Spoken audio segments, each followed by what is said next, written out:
What it do, baby? Yeah. We're back. We're back. We're back. It's your boy Johnell.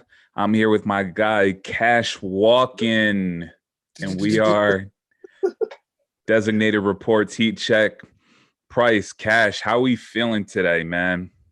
I'm feeling great. Look, I got a shirt on that says, I love Texas barbecue. That's because that's for the New Orleans Pelicans right there. Shout out to them because they got busy last night. Luka gave them 37, and they still was like, nah. Yeah, Who is Trey Murphy, and where did he come from? yeah. I don't know, Trey man. Murphy the third. But the Pelicans are going to be good. If they stay healthy, they're going to be a tough team in the West. Even still, like I mean, they're missing Bi and Zion last night, and no Yep. problem. CJ didn't even. It wasn't even like CJ went crazy. He had 14, so it was like they really just went crazy, man. They're nice. I like them a lot. I'm excited to see what they do this year. Before we jump into it, did you watch the Redeem Team doc? Yes. So I just watched it last night. I know I'm late to the party, but it's crazy when you go back and watch documentaries like that. It's crazy, like all the turmoil that like you didn't realize in the moment that they survived, right? Yeah, like man. Personal drama, all sorts of stuff. There's so much to happen. You know, like Kobe was a late addition. You know, RIP to our guy. I didn't even think about that I always just thought of him as always being on it. Yeah, me too. But then to here and there, it broke down like what he was going through at that time. Like it was a total like character rebuild. Like he was trying it was things. nuts. And then you had like Dwayne Wade didn't know if he was going to make the team for the Olympics because of the injury. It was just there was just so much that like in the moment I feel like you don't get. It was like year 4 for him, and they're already talking about him being done. It was crazy. Yeah. And they were like, "Oh, is this the end?" I'm like, "It's like his 4th year." Like, what have you been doing? There was that. My favorite line, and I said this to Sean too. My favorite line from that, because I truly believe that we are in that era of basketball right now. When Krzyzewski said, "It's not our game; it's the world's game." Yes. Like they caught up, Like look around the league, man. Giannis, Luka, Embiid. Everywhere. Everybody's salivating over this Wembanyama kid. Like, it's serious, man. It's really the world has caught up. And I'm just excited to see all the new type of players, because every player from overseas seems different. Yeah, it's a different game than it is here. Yeah, it's so crazy. And like hearing Kobe talk about it, he was like, "Yo, seeing the rest of the world catch up to us, it was beautiful. It was a beautiful thing." But now we got to take it back. I was like, now we got to get that back. Yeah. Like, I'm glad that y'all like are playing the game and you're getting nice. But we got to have that back. Come on. Exactly. He went after it like that. That was one of my favorite parts too. And then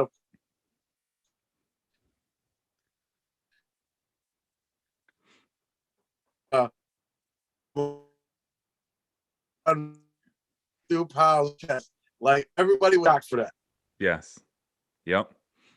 And again, that's again, RIP Kobe, but we hear all these stories come out, and I know we talk about being built different and like you got a different DNA. Like he was truly a different breed, man.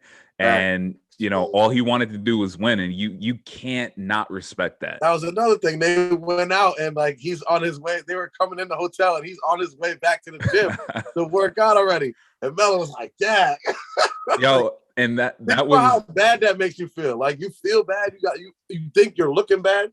He's just like superhuman. You know what I mean? But it's just so crazy. Yeah, man.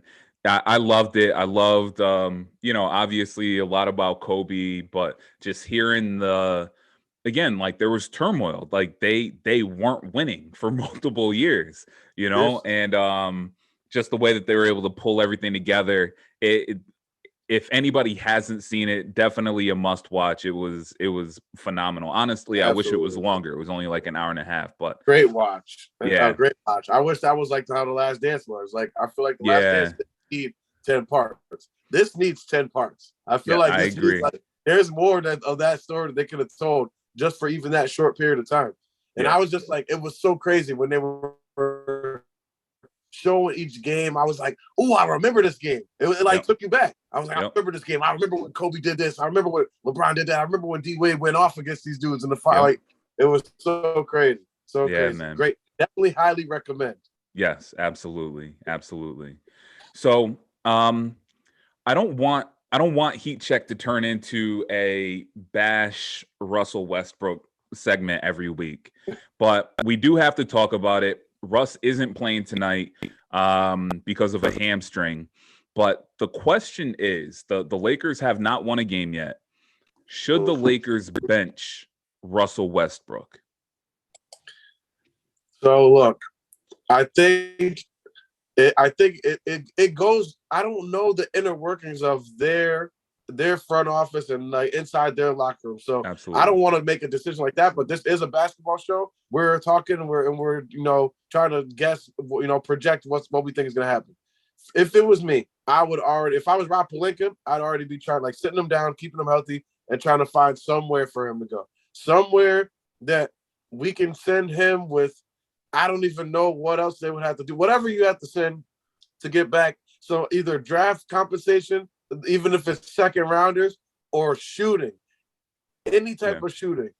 There's got to be a shooter on a roster in this league where he's not getting the minutes and stuff like that. Like, they just need to get guys who can make shots in the building. I think Russell Westbrook is there. Right now, trading him is their fast route to that. Yeah. And I mean, even with the injury, I mean, he played, he hasn't played well. It almost feels like very early on that this hamstring injury, it might be legit, it might not be, but it almost feels like they're kind of shutting him down and saying, hey, like, we got to keep you healthy so that we can trade you, Right. Where we don't want you to go out there and, injure a knee, or maybe that hamstring is even worse than what we thought it was. And now we're losing out on potential trade, trade stock. Right. But I'm kind of with you. I mean, we're all on the outside looking in, and we all saw that clip of Russell missing that shot against against Portland, and you saw the reaction from AD and LeBron as they were coming up the court. And it just seems like, for whatever reason, they don't mesh. Like, they're not connected. Yeah. And I mean, like, basketball wise, like on the court, and then like personality wise, I don't know if they all get together. Yeah. Do they go to dinner? Do they like work out together? Like, does Bron call him in the morning and be like, yo, I'm about to go get some shots up? Yeah. You want to come with me? Or because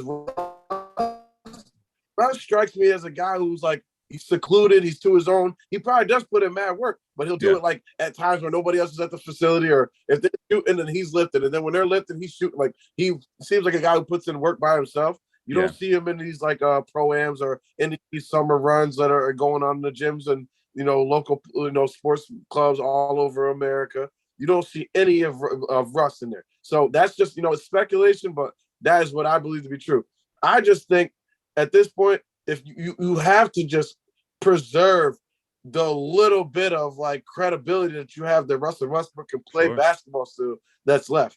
And I think that the hamstring thing, he's a warrior. He's played mad games. I'm not going to question that he's faking an injury, but I think I think that they want to say they sit him because of a sore hamstring. He probably has one, and they're going to use that as saying this is why he hasn't been playing great. But we're going to get him back healthy, and then when we send him to you, he's going to be Russell Westbrook again. Yeah. And I think that's what I don't know where the team is. I don't know who is going to bite and take that, the fire.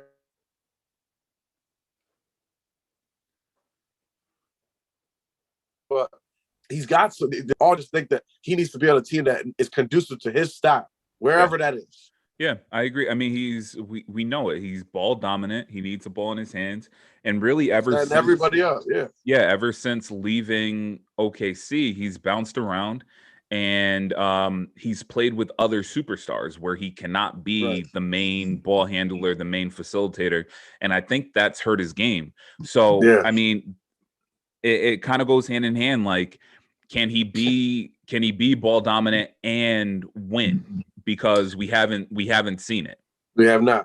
I have a trade proposal. Well, not a proposal. I don't know who's be in the trade, but for the team, if it was me, I would send him and see what Orlando's talking about. Orlando's a team who's possibly in the Wembanyama sweepstakes. They have a guy like Terrence Ross getting buckets. He can do it all by himself. Yeah, he probably wants to get on a contender at this point in his career.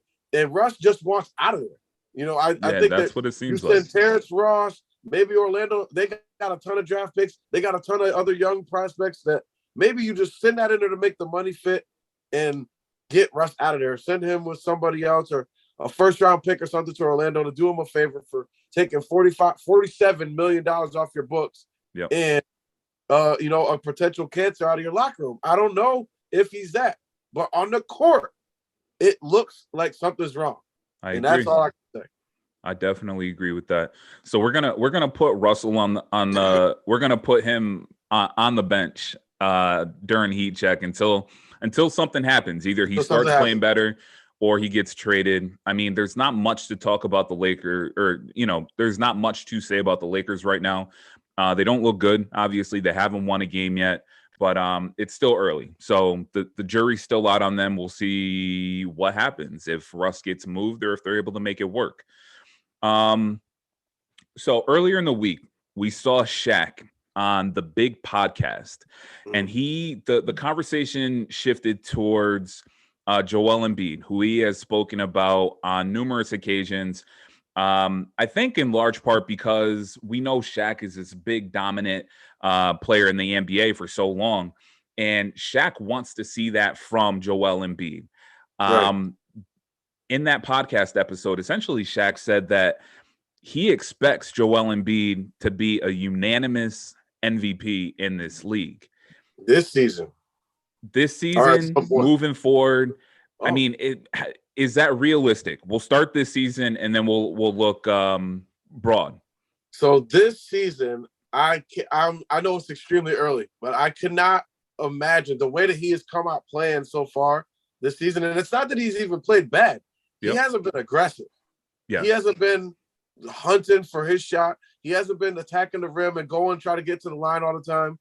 He has kind of deferred to James Harden, which is weird because on that team, we talked about it last week, the person they should be deferring to is Tyrese Maxey. He's the person who can create for everybody else, create for himself. He can score.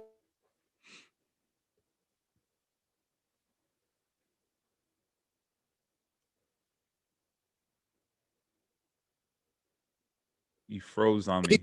Dak. James Harden to me is just a complimentary piece. And Tyrese Maxey is the guy that you should be putting all your eggs into that basket if you're going to be coming off Joel Embiid. And to that point, even though I know Joker's a back-to-back MVP, can you win in today's NBA with a big, like with going through a big? Yes, you got Giannis. Yes, that just won a championship in MVPs, and yes, you got Embiid, and all these guys. But can you, or Jokic? But can you live through them in those moments? So that's the thing. Shaq wants Joel Embiid to sit down in the post. He wants him to be on the block. He wants him to punish guys in the post, and I think in the podcast interview, he was essentially like, yeah, you can get 5 or 6 mid-range shots or points in the paint. And now instead of a 24 point per game player, now you're a 34, 36, and at that point they have to give you the MVP unanimously. But that's not Embiid's game. Like as big as he is, he's a finesse player. He likes to stretch the floor. He can shoot the 3 ball. That, I think it's an unrealistic expectation on Embiid. I mean, I think he could win an MVP, and he was definitely in the race last year. Yeah. But to be a unanimous MVP, I mean, a lot of things got to go. Like, you've got to dominate. Exactly. Dominate. 34, 35 points again. Like, how Steph was. Exactly. Exactly. And that's what I'm saying. He's not aggressive enough right now. And I can't imagine that he's going to be more aggressive moving forward because the league is shifting to a guard wing league. Yep. And those guys are on his team. I mean, yes, he's going to still get his 24, 25 because he can hit the mid-range. Like you said, he can punish people down low, and he does. Yep. But he'd rather give you a shoulder and a spin hook shot or something like that, or a fadeaway one-legger than back you down and punish you like that. It's like you said, it's not his game. So he's not going to punish anybody. There's not a lot of centers like that left in the league in general. Nobody's a back him down guy. They're all face-up guys. And then they'll face you up, jab you, and then put it on the floor and maybe back you down. Only to get to another move or another spot on the floor. So you mentioned it, and I agree with you that he's not playing as aggressive as we would like to see. With that said, are there concerns in Philly? Like, is that team in trouble a week into the season? 1-3. I think they will figure it out, but they're watching their first game, and almost all their games have been on prime time too. So you're watching their games and you're seeing, again, I want to stress this because I really believe in this kid, Tyrese Maxey. He is, and they say it on the broadcast, that is the guy that they have to live through. Like, he is the one on their team who has the best combination of moves, and he has the biggest bag besides, James Harden on that team. Joel Embiid, yes, he's like I said, he's going to give you what he's going to give you. But if you're going to live through somebody, it's time to give Tyrese Maxey the keys and say, hey, go win us the ball game. Go get us a bucket. This guy we just gave up an 11-point lead. We need to get back in this thing. We need to get some energy. We need to get he can give you so much. So, and playing with veterans has helped him grow and mature faster as a player. So live through that. Doc got to wake up, man. Go through that kid Maxey. We'll see what happens. Trying to revive James Harden. Forget about it. He looks good so far this year. He does not need this much usage. He does not need to. I don't even really think. I think that they have him playing point guard. I think that James Harden should stay at shooting guard and give it to Maxey to let him do his thing. And then Harden needs to be a just set shooter. He's doing too much dribble. I mean, I get where you're coming from. The argument, again, like every place that James Harden has been in the last couple of years, they're hoping to get a revitalized James Harden. They're hoping to get MVP James Harden. And when he won MVP, it was when he was playing point guard. And again, it goes back to what I was saying about Russ. Ball dominant. Right. He had the ball, 85% of the time. He was facilitating, but he could also get his shot off whenever he wanted. When you have a Maxey, when you have an Embiid on the team, when you have a Tobias Harris, like, these other guys need to touch the ball. And really my critique of James Harden and Russell Westbrook over the past 4 or 5 years is just, as good as they are, does it translate to team success? And we just haven't seen it come to fruition. And I don't know, like, unless they're going to take a step back and if they're going to change the way that they play, I can't see them being part of team success, like long playoff runs, championship runs. Yeah. So I don't know. I also don't have much trust in Doc. We've seen, I mean, he won obviously, but he's been riding the coattails of that win in Boston, that championship in Boston for years and hasn't done anything else. So he had an Orlando Magic team that was so good that should have won back in the day. He had those Boston teams. I mean, they should have won more. Yes. They should have won more. The Clippers teams were great. I mean, the Clippers teams were great. Yeah. And they never even got out of the second round. Yeah. So, like, I mean, I'm against you. I don't have, you said that you thought that they would figure it out. I'm not convinced. I think Embiid will be great. Harden's been great so far. We'll see how the rest of the season pans out. Again, I don't trust Doc to make the right decisions down the stretch throughout the season. Necessary, they came into the season exactly trying to ride this James Harden revival, and I just don't think it's going to work out for them. Yeah. I think that you can't live through him, and I get that. I understand your point too with the point guard and how that's where he played the West. I think he can facilitate, yes, and he could. There needs to be possessions where he if he gets a rebound, boom, and he takes it up. Yeah, let him cook, set your offense up out of transition, or if you get into a half-court offense, let him set it up. But every single possession, it shouldn't be James Harden setting you up. You got to keep this kid Maxey heavily involved in what you're doing because he gives the defense just a different look, an entirely different look than anybody else on that team. I agree. So we're a week into the season, and we've definitely, I mean, there's definitely some trends starting to show. Some teams are playing above what we thought they would be. Some are playing below. Do you have any surprise teams, any surprise players a week into the season, good or bad? Bro, the good. I'm only going to talk about the good. I mentioned last week that I thought maybe they could be kind of nice this year. Portland, yo, they're the only, they're one of two undefeated teams, 4-0 to start.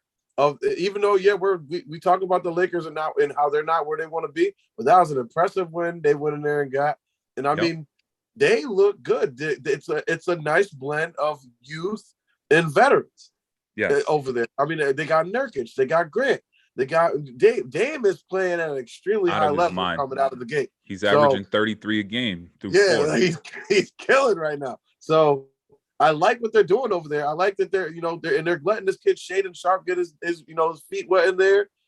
Simons, just like how Doc, again, I'm gonna keep harping on this, like how Doc should live through Maxey. Dame is doing his thing, but this kid Simons is doing his thing too. Absolutely. They got an impressive backcourt. And a little bit of depth too. They're getting some contributions from guys that you probably wouldn't have expected. So Portland is that's my surprise team. That's surprise good. Definitely surprise good. And I am a little surprised that Orlando started off 0-4. Because I thought that they're a young team still trying to figure it out. And they've been in every game too. But I'm a little surprised that they haven't got a win yet. Yeah, I mean, I'm definitely my surprise is Portland as well. Again, I knew Dame coming back would definitely boost that roster. I didn't think it would boost them like this, but he looks like he hasn't missed a beat from last year where he missed the majority of the season. Furthermore, they are their top 10, 6 to be specific, in offensive efficiency. So it's not like they're out there like struggling to get points. It's not like they're like these are difficult. I shouldn't say difficult, but it's not like they're straining to score on the offensive end. They're 6th in efficiency. And maybe even more impressive is that they're allowing the 4th fewest points in the West. So they're locking up as well. I think their point differential is +9 or something like that. Yeah. So offensively and defensively, it looks like they're playing well. Again, it's early, but I mean, to have them come out hot, I think it's beneficial to that team, to that roster, because they've been good. They've been in the playoffs. They've made, I don't want to say they were in the championship game. They were in the conference finals, in the conference finals 3 years ago, and Nurkic was there, and there's a lot of guys who are still there. So they've been there. They've kind of done that. I think getting out to a great start is beneficial to them. Paramount. Where they play better at home too. Exactly, where they're playing at home, they don't have to go to Golden State. They don't have to go to, the Clippers we're thinking will be there at the end of the year. Like having that home cooking at the end of the year or into the playoffs will definitely help that squad moving forward. For sure.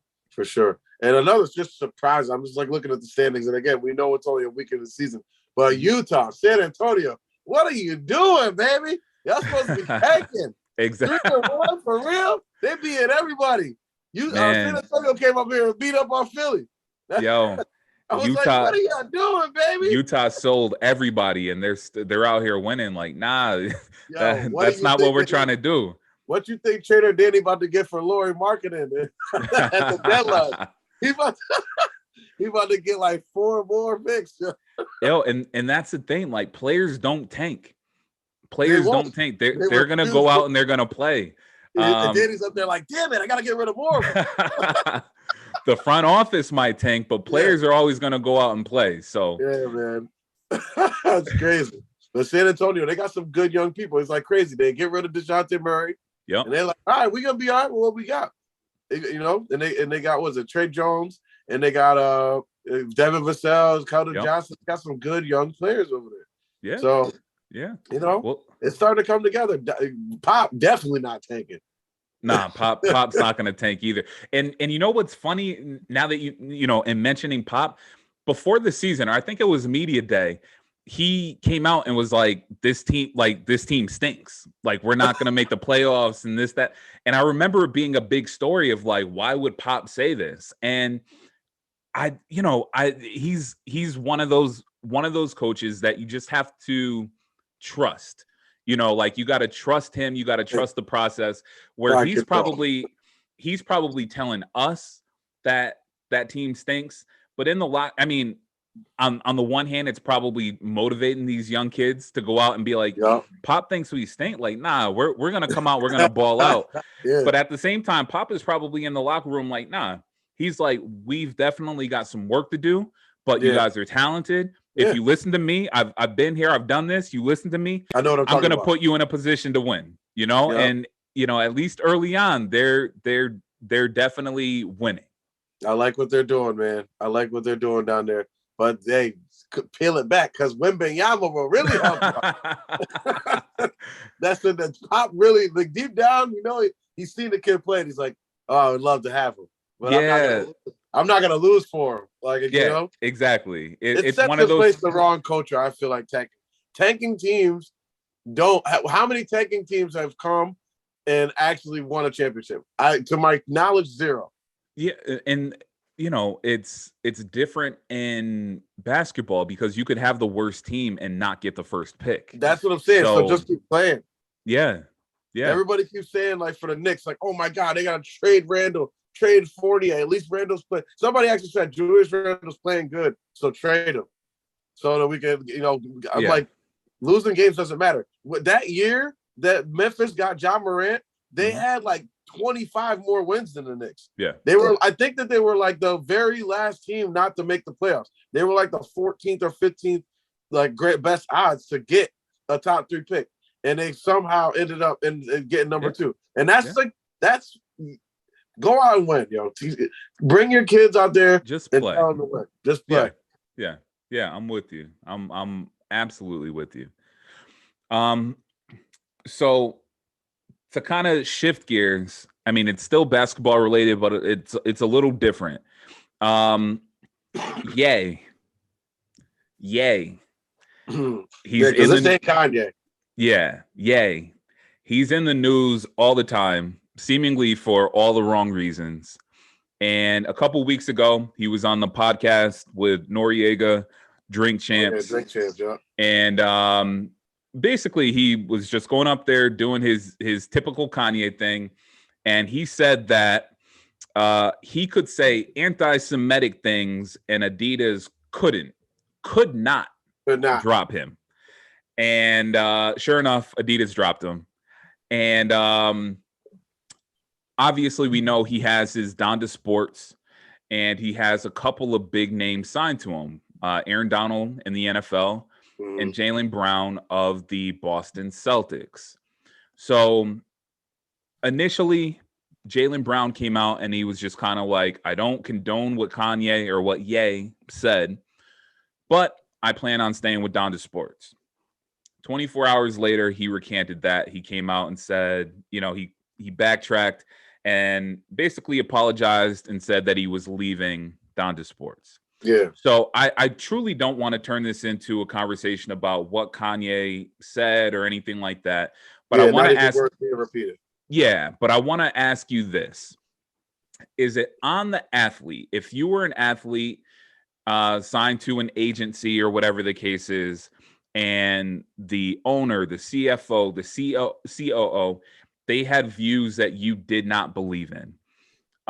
Is it on you to leave that company if you don't share the same beliefs? So in this particular situation, Jaylen Brown decided to leave because he decided to leave Donda Sports.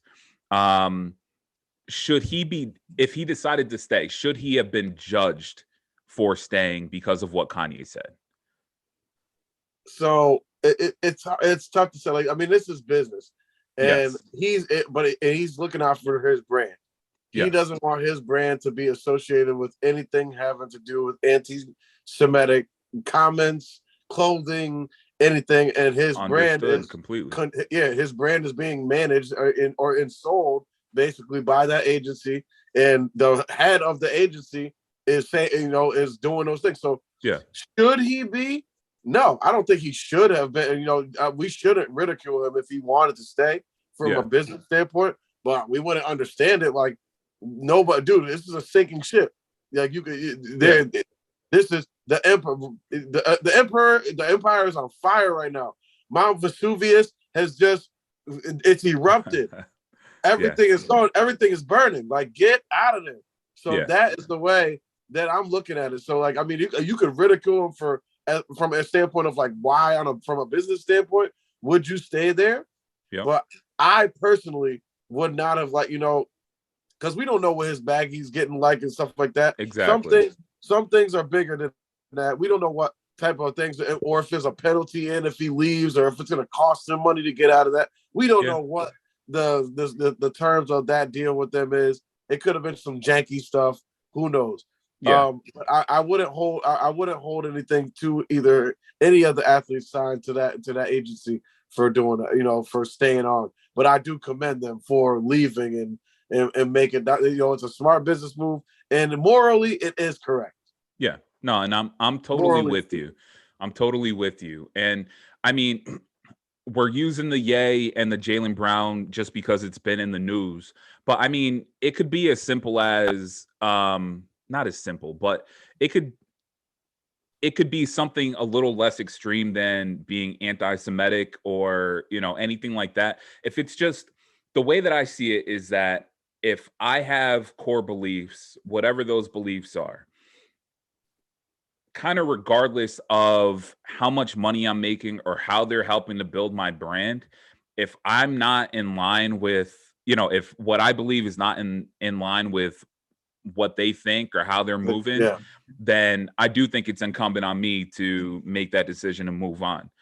At the same time, I do agree with you. I think the fact that he initially came out and spoke about it, it almost put him in a position where he had to. Exactly. Leave.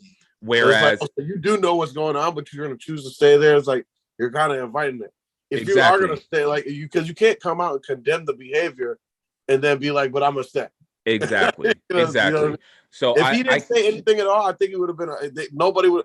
I didn't even know he was signed to that to Down to Sports.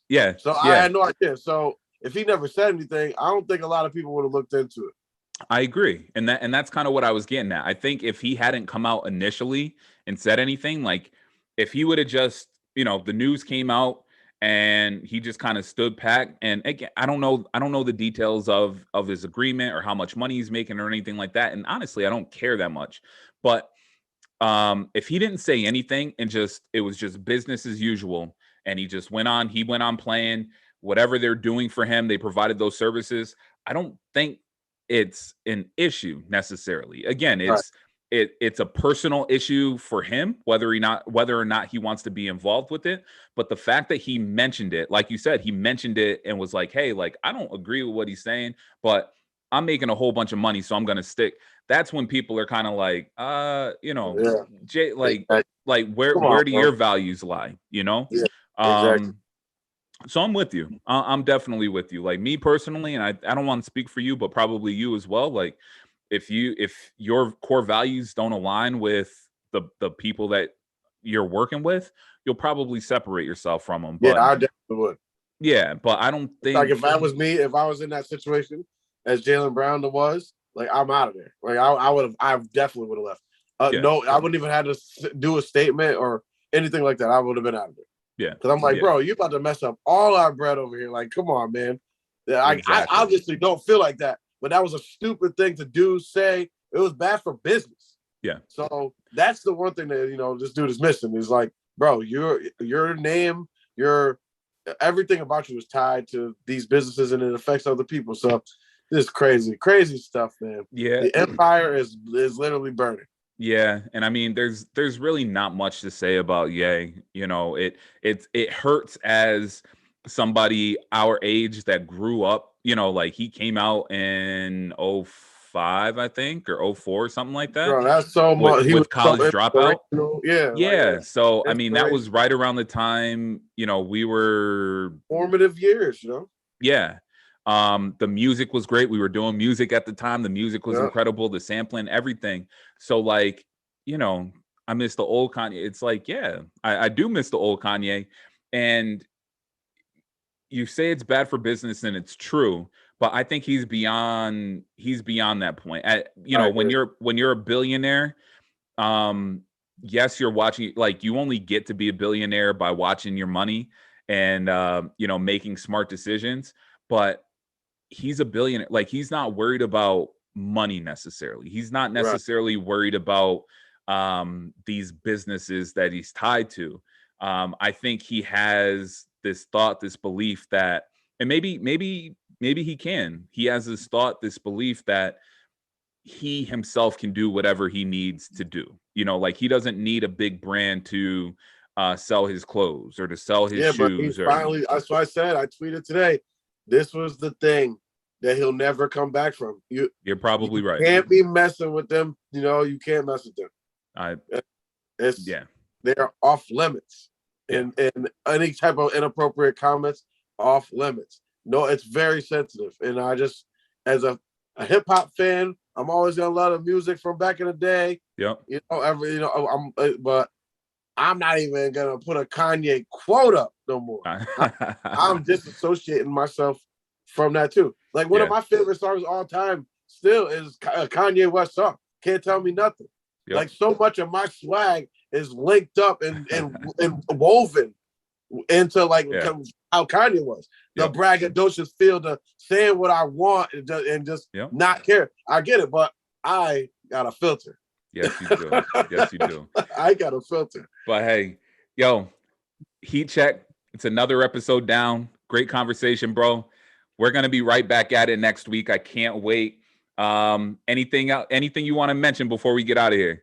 All I want to mention is that the Knicks are 2-1 right now. We're coming for y'all. It took 2 episodes to get to start talking about the Knicks. Let's go. All right, bro. Get out of here. Later. All right, yo.